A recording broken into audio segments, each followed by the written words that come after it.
Okay. Real question. Yeah.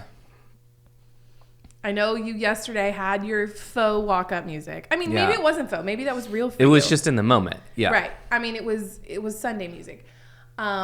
First of all, let me be the one to tell you, if somebody hasn't already. I've already told him twice. That your moves on Sunday were awesome. They were amazing. They were the most dad moves I've ever seen. It takes a while to perfect that art. Also, did you peep your daughter trying to get your attention at the beginning of the service? No, I didn't. You were like reading scripture, and she's like waving her arms and like energetically. And I wasn't 100% sure that's what she was doing until like you actually moved into the middle, of the chancel, and she was like, I thought she was gonna just dive over the pew in front because she was up in the balcony. It was pretty. She was talking cute the whole time during your prayer on Sunday. During my prayer? Yes. I never heard her. Yeah. Oh yeah. Yeah. She was. I don't care. Going eyes, nose, because she could see my eyes and nose on the screen. I love it so much. Oh man, little kids in worship make worship so much better. It's great. Okay, so that wasn't your real potentially walk-up music. Yeah. What would you? I have other options. Yeah.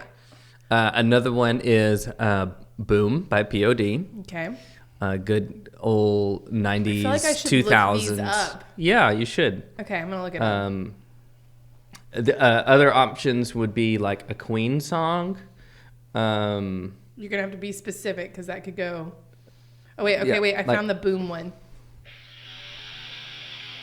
This? Yep. Like, I don't even know how to process. Well, you'd have to. You sort of need to get to the chorus point. Yeah, it's not necessarily the opening part. Okay. Okay. Well. So there would be that. There would be Queen, like. Yeah. I Want to Break Free has been an option. But it like changes all the time. When we were talking about this earlier, sometimes this is my Roman Empire. This is the thing I randomly think, like, what would be my walk-up song?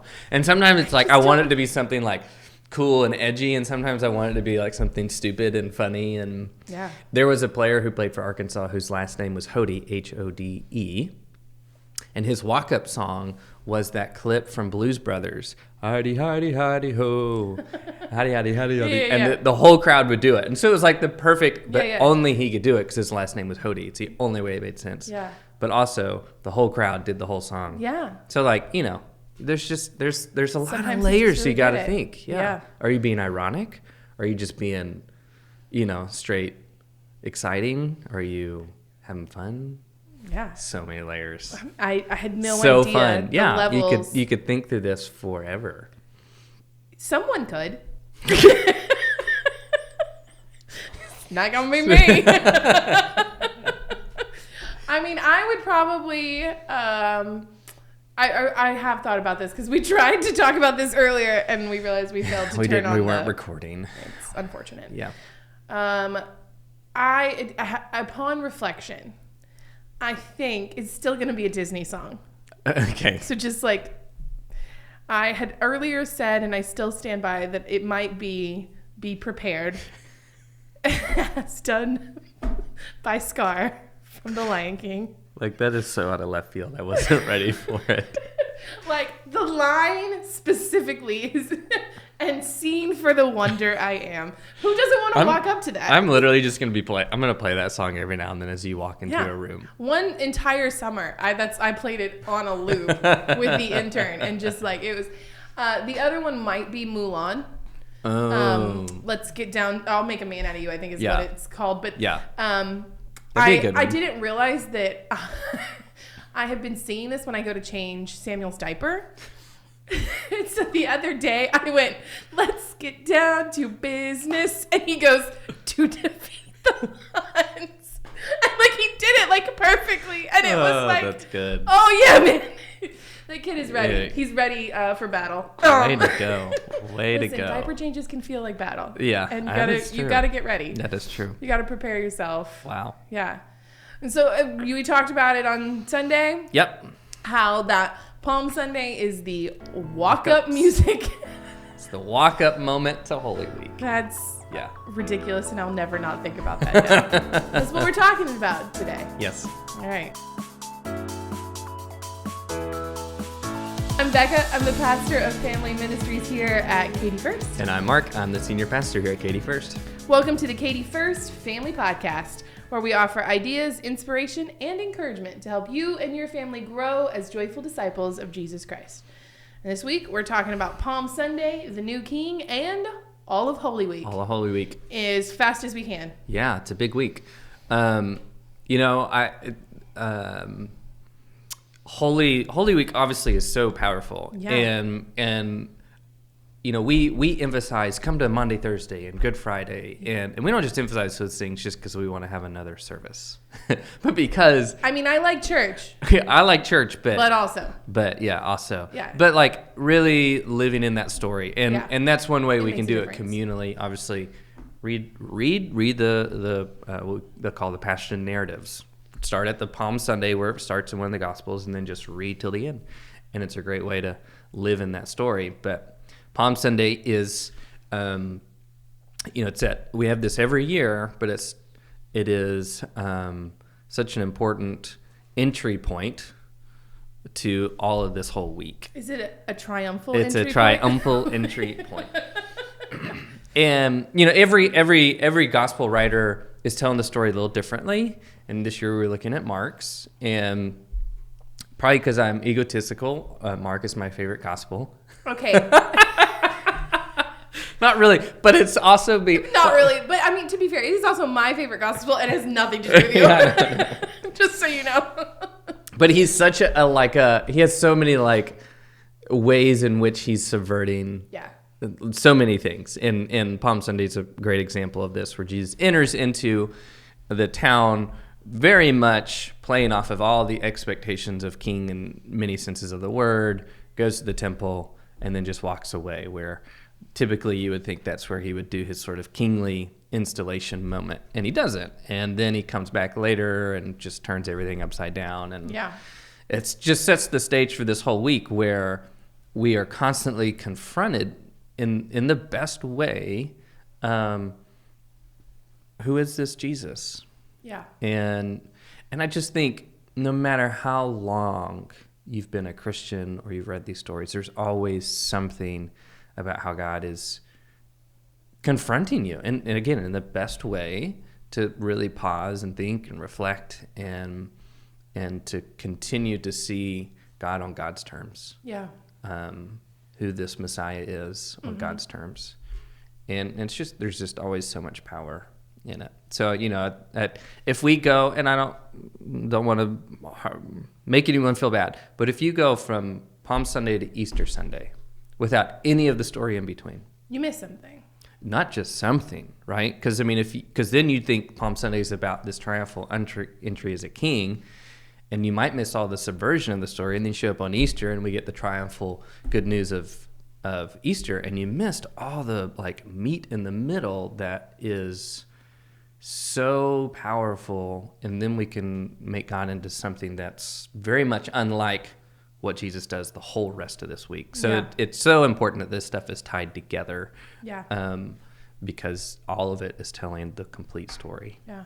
It's kind of tricky, or it can be tricky, and it can feel daunting. Yeah. I know a lot of people listen, just in our church family in general, but this is specifically aimed at families, people with kiddos in their home. Yep. And so we do want to take a minute just to be like, hey, we get that sometimes these extra services, we're nervous because some churches do them a little differently. So I know we have some people in our church family who come from different backgrounds that might make, especially Good Friday, feel really intimidating. Yep. So do want to just say a word about that. Thursday, we are going to have communion. Yes. And it's not going to be anything that would be, it's definitely family friendly and welcoming. Yeah.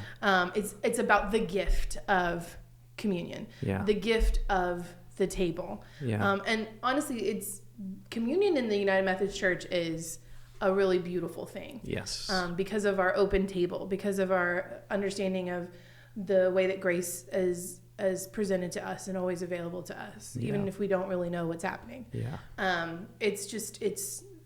Thursday's great. Yeah. It's an easy way to participate as a family in Holy Week. 100%. Good Friday's a little more challenging. Sure. Right? So I will say our service is going to be as family friendly as a Good Friday service can be. Does that feel fair? Yeah, right. Yeah. Because it is difficult, especially if you've got littles, right? Mm-hmm. Like littles. The scripture is challenging. Yeah. And we're going to read the scripture. Yeah. And one of the things I've been trying to, do some of my own research and learning about how do we talk about the death of Jesus specifically, in a way that is helpful. Yes. For kids. And when I'm saying that, I'm really like, I think you get to 8, 9, 10, and every kid is different. Yeah. It's a little easier. You can use they've had a little more life experience, a little developmentally more appropriate to kind of go not into super scary detail, but you could talk about it a little more openly. Yeah. When they're little, right? 4, 5, even 6 maybe. Yeah. You want to be careful. It doesn't need to feel scary. It should never feel like they did something wrong. Yeah. I don't know if you ever had that experience as a kid on Good Friday. I did. Yeah. I'm not even sure, like, real little toddlers. Yeah. Maybe you could talk about Good Friday, but honestly, I think the most important part at that stage is just the celebration of Easter and what we've talked about. That's age appropriate. That's age appropriate. It's not like we're saying everyone has to go through this dark journey of Holy Week. As we get older, yes, it's important that we continue developing and growing, and so I think everyone knows their kids absolutely the best and knows, as we always say, play the long game. So it's not like you have to drill all of Holy Week into it. You want it to be intriguing, interesting, and little tidbits that you can. I think one of the best things, we had Meredith Miller come, and I've been following her specifically for like Easter advice. Yeah. And so one of the things she said was like, it's okay to just say there were people who didn't like what Jesus was saying. Yeah. And you can leave it at that. Yeah. Or if they're a little older, you can add to that, right? They didn't like what Jesus was saying, and so they brought him on trial. Yeah. So they brought him on trial, and they, hurt him. They brought him on trial. You can walk into it over the years, or as is developmentally appropriate for your kiddo. Yeah. And for me, that's really helpful. Again, just like if you need permission to kind of edit just for your kiddos, that makes total sense. Yeah. Also want you to know, we've got nursery available this week for both those services. My kid will be there. I'm not putting my 2-year-old in Good Friday service this year. First of all, kid can't sit still. Be real about your life. Threw a full tantrum about goldfish this morning before 9 a.m. Yeah. Like, we're not doing that. But, we'll have that available so that if parents want to come, that's still an option. Yeah. I think, though, that it's great to figure out what works best for your family. Those services are all going to be online as well after the fact, right? So they'll be live streamed, and then, you can also watch them later. So if you can't, you're like, man, we can't, I can't do it. I can't take, my kid won't go to the nursery. I don't, whatever. They're too old for that, but not ready for Good Friday. That's great. You can still watch it as a family. Thank goodness for gifts like that now. Yeah. So that you still get that, like you're talking about that meat, because it's going to be a really special service. Yeah. Yeah. I know it feels weird to tell people you don't have to come to church. Yeah. Because I do. I think it's so important. Yeah. For us as Christians to sit in the fullness of Holy Week. We're not just saying that because we're pastors and we want more people in the church. That's not it at all. Yeah. It's the whole of Holy Week, that was like a mouthful, is a gift to us. And when we sit in it and try to like really, in the same way that like Lent, if we just rush straight into Easter and don't have that season of like kind of solemn reflection, it's sort of a bummer. Yeah. Why do you have that smirk on your face? Are you going to say something funny? No. That felt like a prequel to a joke. No, I wish I had a good joke. No, I mean, I 100% agree. I think that I just feel like any way you can engage into the whole story of this week, just do it. Anything that helps you when we arrive on that Easter morning to have that bigger narrative of what's happening and I mean, this is, the way the scriptures are written, to spend a lot of time on the last week of Christ, that's the indicator that all those people who are writing the Gospels thought this is the most important stuff you have to know. Yeah. So like anytime there's multiple stories about something or a lot of ink on the paper about, something, that's an indicator it was worth them doing that. And that's why all of our Gospels this last week, they all tell about it. They all have something to say. And that's because it's kind of the heart. It's not that everything else isn't also vitally important, but like this just teaches so much. And it's so sort of experiential, right? Meaning you sort of live in the story as opposed, these aren't parables. These aren't teachings. So in some way, Holy Week is less just a mental game and more of it's really like living in that story. So it's much more experiential than any other parts of it. And I think that's why you sort of have to like allow yourself to find those entry points so that it's not just a head thing. It kind of seeps into who you are. And it does make such a difference. Mm-hmm. All right. Well, however you are able to join us this week, we're grateful that you joined us this morning as you're listening to this podcast. Yeah. We hope that you have found some inspiration and encouragement for yourself and for your family. If you'd like to get our podcast delivered directly to you each week, you can subscribe. Do it. What is it that the YouTubers say? Click follow. I don't know. I don't even know what I'm doing. Smash the subscribe. Button. The follow button. Do it. I don't even know. There's like a thing. I can't. We're not that cool. But you can follow us on Apple Podcasts or on Spotify for more information about Katy First and upcoming events, which like... A lot coming up. Yeah. And summer. I was going to say summer registrations are out. VBS registrations going up. Youth trips. We've got, our mission trips are up for youth, both junior high and senior high. Yeah. There's a lot of stuff already going on. I did a little jazzy hand motion that if you're not watching this on YouTube, you didn't see, but you should know about. So you can get all of that information on our website at katyfirst.org. And we want you to know, most importantly, that in the middle of your ordinary, messy life, whatever that looks like for you right now, that you are not alone, you are doing a good job, and you are so, so loved. And of course, we would love to see you on Easter Sunday. It's going to be fun. It's going to be great. We have our sunrise service at 7 a.m. That's in our grass lot on 4th Street. 11 o'clock sanctuary service, as usual. But we have an egg hunt at 9:45. Mm-hmm. Yeah. I'm very excited. Yes. It's going to be good. Yeah. It's going to be good. Come early. You can eat some... we'll have some food and stuff out in our courtyard area. Hey, after a long season of Lent, we did Family Sunday School every Sunday. So we're going to do that. We're going to go to kind of a once a month routine. So we'll let you know when that's coming up. But instead of Sunday School this week, we've got the egg hunt. Yes, that's right. So. Yeah. But yeah, we'd love to see you at Easter. We're in Mark's Gospel, and surprise, he tells the story in an interesting way again. It is actually really interesting, and I don't think a lot of people know how Mark does it. Yeah. We make assumptions. I'm ready for it. So I'm excited for that as well. We'll love to see you. Have a great week.